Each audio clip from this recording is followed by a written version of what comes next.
আসসালামু আলাইকুম রহমতুল্লাহ। আমি ডক্টর তানিম আহমেদ, মেডিভার্স ডেন্টালে আন্ডার গ্রাজুয়েট স্টুডেন্টদের জন্য কনজারভেটিভ পড়াই। তো ছোট্ট একটা বিষয় আপনাদের সাথে শেয়ার করি। টুথের এই অংশটা তো পাল্প, তাই না, যেখানে হচ্ছে আমাদের ব্লাড ভেসেল এবং নার্ভ দুইটাই এপিক্যাল ফোরামেন দিয়ে এন্ট্রি করে।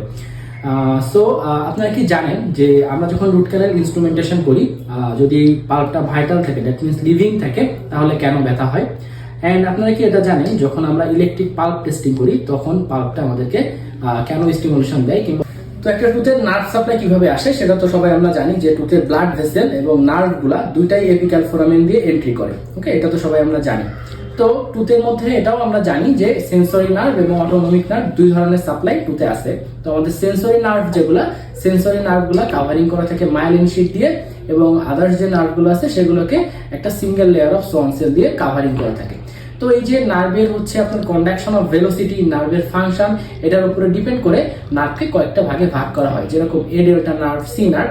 সো এ ডেল্টা নার্ভটা কি? সো আপনারা যেভাবে মনে রাখবেন যে এ নামটা তো প্রথমে, সো প্রথমে আসার জন্য এটা কি এ ডেল্টা নার্ভ, যেটা এটা একটা ফাস্ট পেইন ক্যারি করে। হ্যাঁ, ফাস্ট পেইন ক্যারি করে এবং এটার জন্য শার্প এবং ইন্টেন্স পেইন, যেটা সেই ধরনের ব্যথাটা আমাদের হয়। আদারওয়াইজ সি, যেটা সি তো একটু পরে, সো এটা এইভাবে মনে রাখতে পারবেন যে সি নার্ভ ফাইবারের জন্য আমাদের ডাল পেইন হয় এবং একটা লোকালাইজ পেইন হয়। সো আমরা যে আলোচনায় প্রথমে বলতেছিলাম যে সি নার্ভ ফাইবারের জন্য আরেকটা কি হয়, যেহেতু একটা ডাল এবং লোকালাইজ পেইন হয়, সো একটা টুথ যদি ভাইটাল থাকে, আমরা রুট ক্যানাল ইনস্ট্রুমেন্টেশনের সময় যদি লোকাল অ্যানেস্থেসিয়া আমরা না দিয়ে কাজ করতে যাই, তখন যখন আমরা রুট ক্যানাল ইনস্ট্রুমেন্টেশন করি তখন এই সি নার্ভ ফাইবারের জন্য ব্যথা হয়।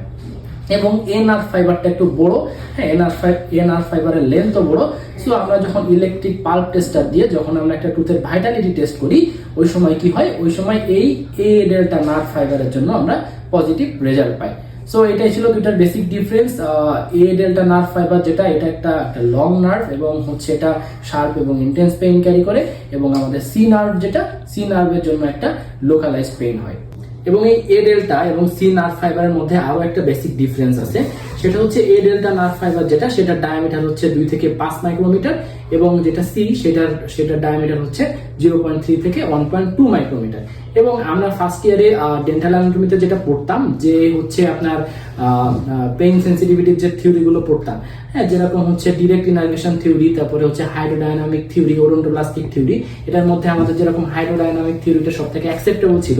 তো এই তিনটা থিওরি হচ্ছে এ ডেল্টা নার্ভ ফাইবারের উপর বেসিস করে বানানো।